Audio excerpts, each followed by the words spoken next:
very good evening to you and welcome to NDTV News. I am Tari Prido Ikidi. The highlights. Environmental rights campaigner warns against abuse of the environment this rainy season. President Bola Tinubu felicitates with Muslims on Eid Mubarak celebration. Plus, Basi Brace secures win for Bayelsa United. The executive advisor to the governor of Bayelsa State on National Youth Service Corps matters, Honorable Wisdom Poyeri, has advised the 2023 Batch B Stream 1 Corps members to stand in brotherhood as they venture into the labor market. Honorable Poyeri gave the advice during the passing out ceremony of the Corps members held at the Peace Park in Yenagoa. Correspondent Asanat Ibrahim tells us more. Peace Park Yenagoa was filled with joy as 1,027 Corps members, 23 Batch B Stream 1, meritoriously bowed out of the mandatory national service to the nation. The event commenced with opening remarks by the Executive Assistant to the Governor on NYC matters, Honorable Wisdom Poyeri, where he congratulated the passing out Corps members for their dedication to the service of their motherland, particularly Bayelsa State. He admonished Corps members to show high level of patriotism and continue to stand in brotherhood despite the difference in tribes and tongues while they venture into the labor market. Those who have not served very well, for those who were not passionate and committed to their duty, it will be a day of guilt because you know within yourself that you didn't give in your best. But I want to believe that a number of us, if not all of us, that would be bowing out of the scheme today. The NYC State Coordinator, Mrs. Okpalifo Obiageli, delivered a farewell speech by encouraging Corps members to uphold the core values instilled in them. She stressed the importance of making positive impacts in the environment and implored those who enrolled in skills acquisition and entrepreneurship development (SAHI) training to utilize their skills and become employers of labor.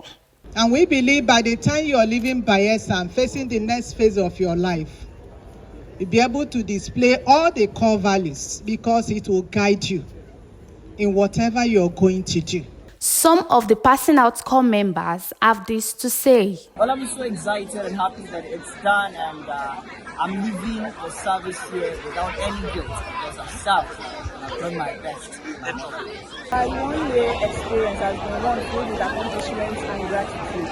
So far, I can say that I've learned a lot. I've made so many contributions. So I'm proud of the contributions I've made and the lessons I've learned. I've made lifelong friends. I've been exposed. I've been able to communicate more with people, and I'm glad I did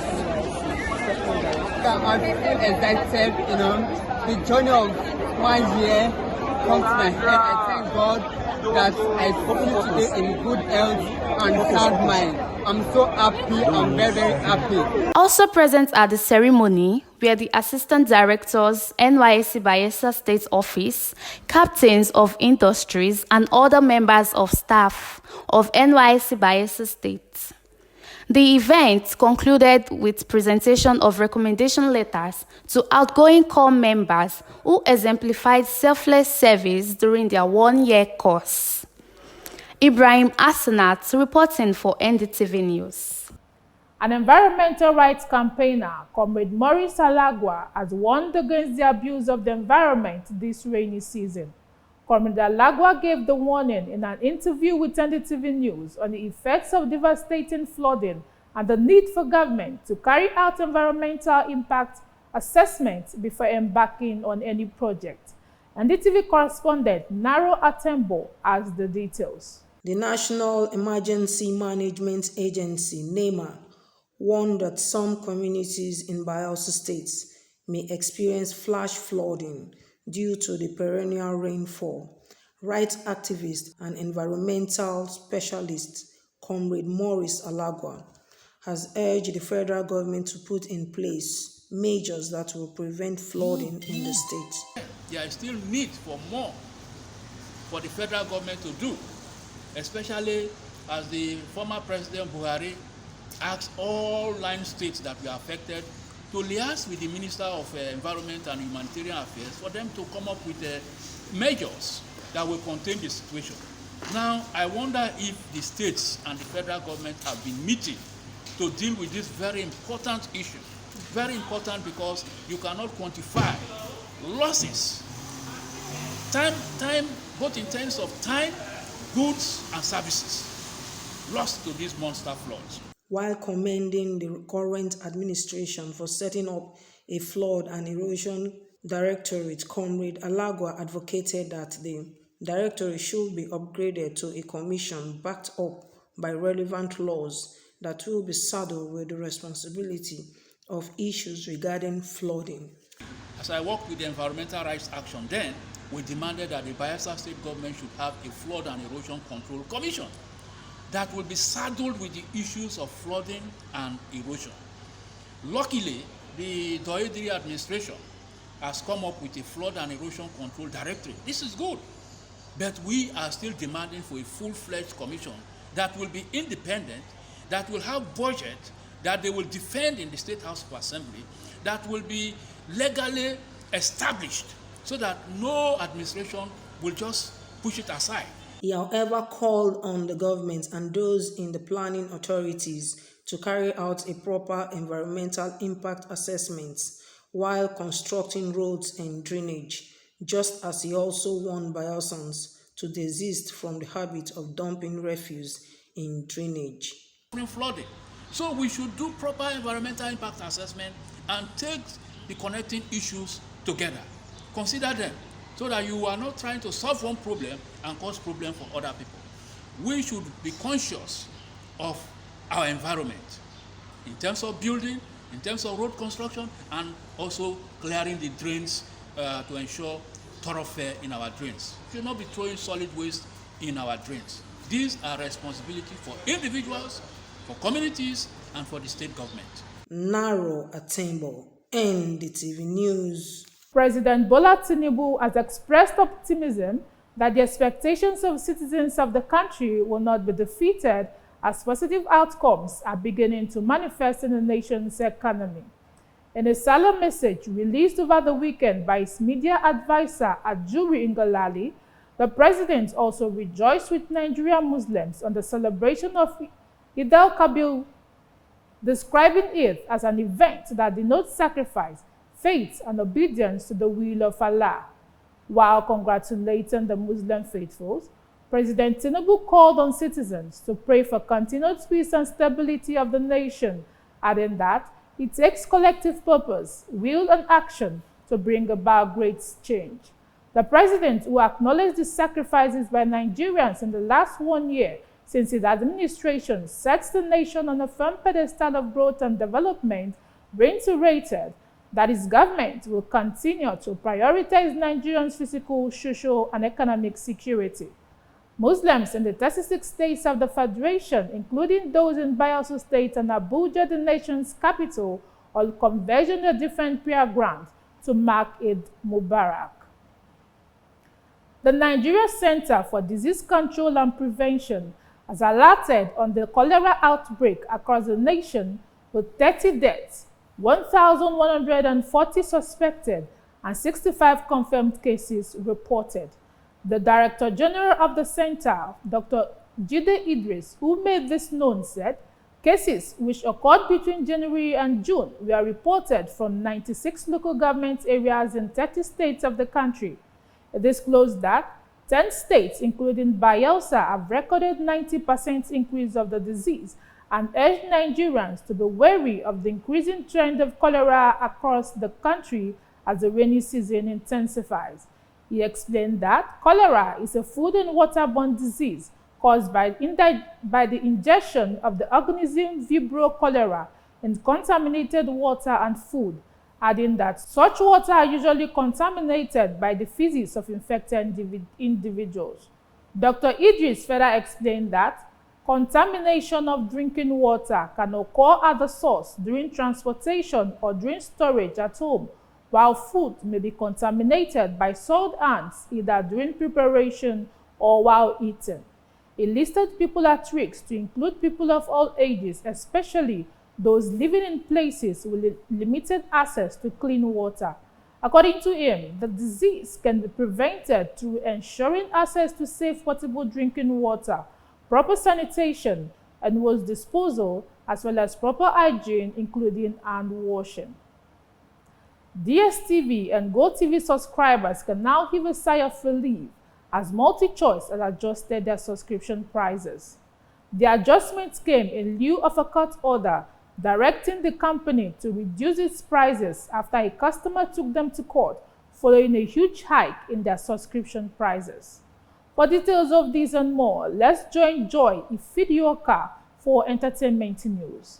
MultiChoice, owners of DSTV GoTV, has adjusted the subscription prices for both services following a court order instructing the pay television company to stop price increase. MultiChoice had initially planned to challenge the order from the Competition Consumer Tribunal due to a decrease in its subscriber base in Nigeria, losing over 1 million subscribers. The adjustments are now visible on the company's app as of Sunday, June 16th. The new DSTV prices have been reviewed with premium packages subscribers now paying 29,500 naira instead of 37,000 naira, while Compact Plus subscriber now pay 19,800 naira instead of 25,000 naira. Same goes with GoTV packages. It is yet to be confirmed if MultiChoice will also provide a month of free subscription as directed by the courts, as there has been no official statement from the company regarding the matter. The price adjustments were made to reflect the current market condition in Nigeria, including high inflation and naira devaluation.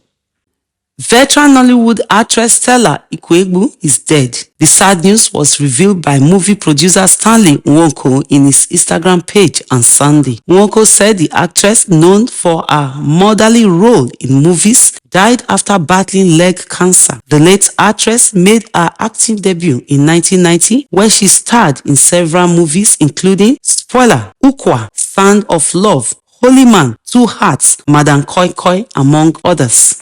The Enugu-born actress was also a businesswoman and a graduate of the Institute of Management Technology in Enugu State. She is survived by her husband, children, and grandchildren. The actress' death came barely 5 days after veteran Yoruba actor Dayo Adewumi, also known as Sule Subebe, died at 68. For NDTV Entertainment News, Joy Ifidioka. In an attempt to get out of the drop zone, Bayelsa United demonstrated resilience when they hosted Shooting Stars of Ibadan at the Samson Stasia Stadium over the weekend. For details of this and more, let's join Miene Ayemi on Sports News.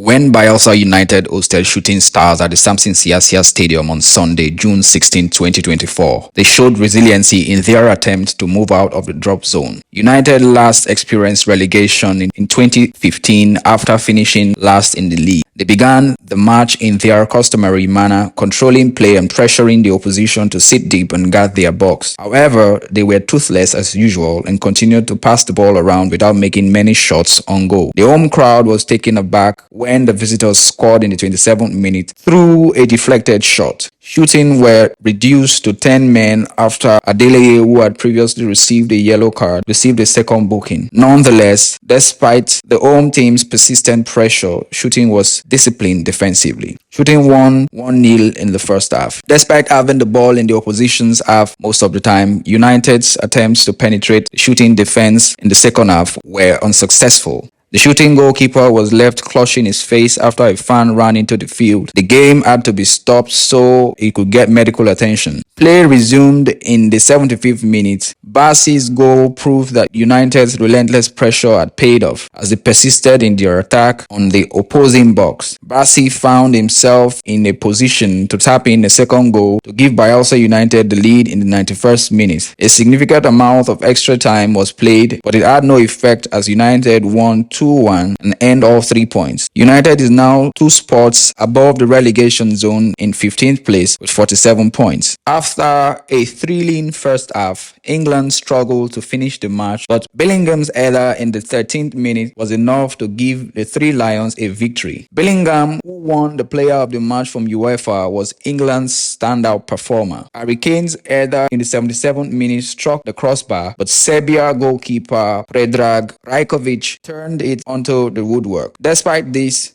Southgate's team was unable to sustain their first-half dominance as Serbia pushed for an equalizer. Southgate stated that his team might benefit from the early test as the Euro went on. Group C leaders England will play Denmark next, who drew 1-1 with Slovenia earlier in the day. I am Ayemi Miene reporting for NDTV Sports. And that's the size of our package this evening. But before we go, a quick look at the top stories. An environmental rights campaigner, Comrade Maurice Alagwa, has warned against the abuse of the environment this rainy season. We also brought you a report that President Bola Tinubu has expressed optimism that the expectation of citizens of the country will not be defeated as positive outcomes are beginning to manifest in the nation's economy. And finally, in an attempt to get out of the drop zone, Bayelsa United demonstrated resilience when they hosted Shooting Stars of Ibadan at the Samson Siasia Stadium over the weekend. Thank you for watching. I am Tari Prido Ikidi. Good night.